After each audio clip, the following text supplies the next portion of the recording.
threads. I've showed you the two different ways, and it's like you inherit the thread class as an object, or you implement a runnable interface.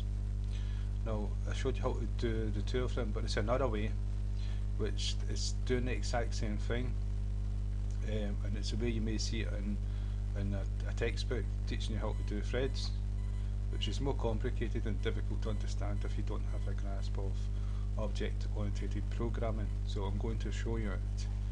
Here I've got a runnable class, implements runnable, and inside we've got run. Here we've got like a class which extends thread and implements runnable. And so what we've got here is main, and we've created an instance of runnable, and then we created a thread, and we passed the instance of runnable to the thread. Now, and inside the runnable is the run method, and inside thread is the run method as well. So what I'm going to show you, I'm going to take all this away and show you the other way of doing it, which is the exact same way, but you might the reason why I'm doing this, you might see this in a textbook, and if you've not got a grasp of object-oriented programming, it could blow your mind away and you not know what's happening or going on. And so this is why I'm showing it this way.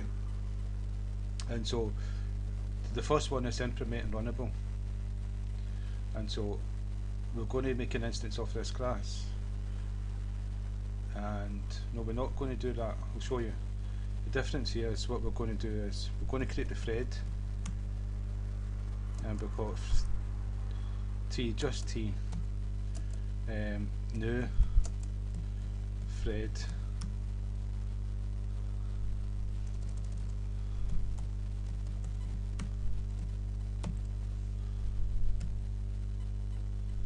so that's us created a thread object. And inside here, instead of passing, instead of creating an instance of this and this class, all we're going to do is we're going to do new runnable, the constructor, and after that we'll go. This is all inside the brackets of the constructor of the thread object, and so then we're going to do brackets for the code for the constructor of runnable, and we're going to public void run and the code for runnable. So that's us created a thread from which implements runnable without creating a class, because we've not accessed this class. And so what we've just done it all in one. And so what we've done here, and I'll show you what we would normally do. What we would normally do is runnable class,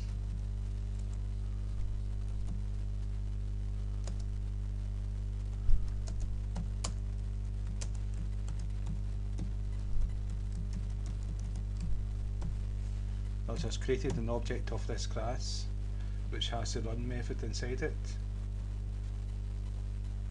and then we'd create, because we've not inherited an object thread, we have to create the object thread.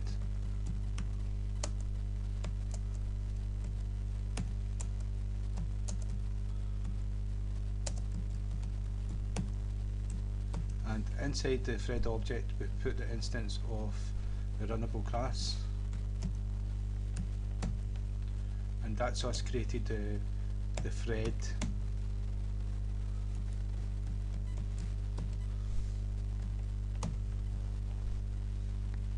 so that's us created the thread.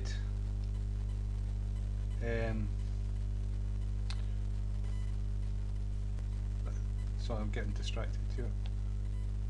So that's us created a thread from the runnable class.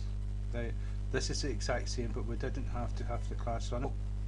We just created it all in one go. We just used the object thread, created the object, and inside the parameters of the thread we've passed the runnable class from the system, which is implemented, and within that constructor we've passed, we've got the curly braces to pass the method run within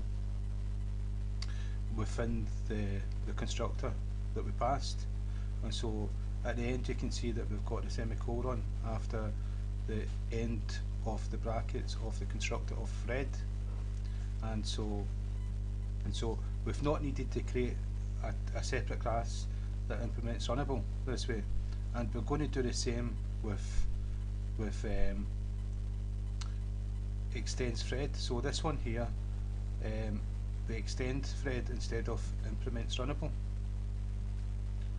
and so we're going to do the same. This is the easiest way of doing it, and so all you need to do is the same thing again. You create an object thread,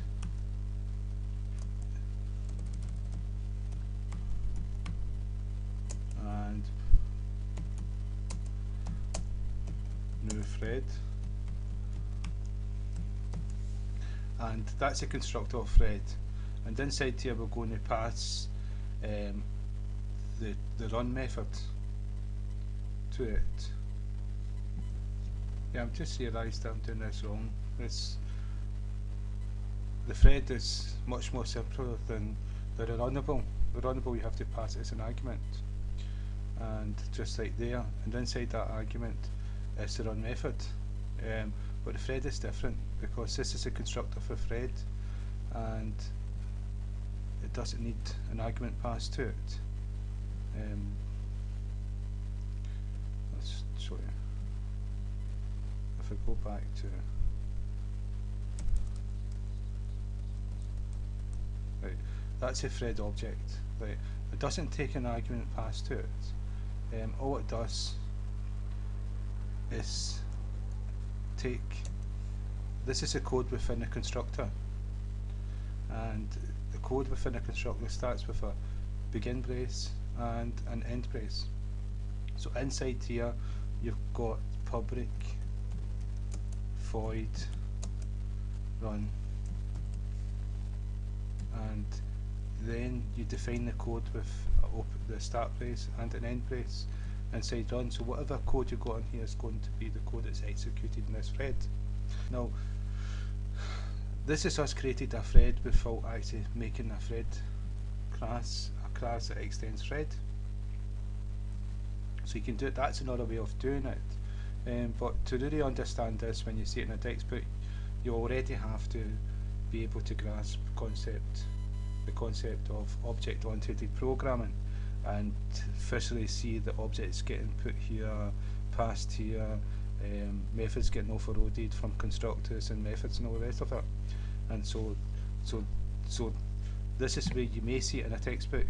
So that's the reason why I'm showing it. There are two different ways of doing it this way, so that you can see it, and so if you do see it in a textbook you'll understand what's happening. So again, thank you for your time. If that's helped at least one person, then I've done my job. That's what I want to do. Right, thanks very much.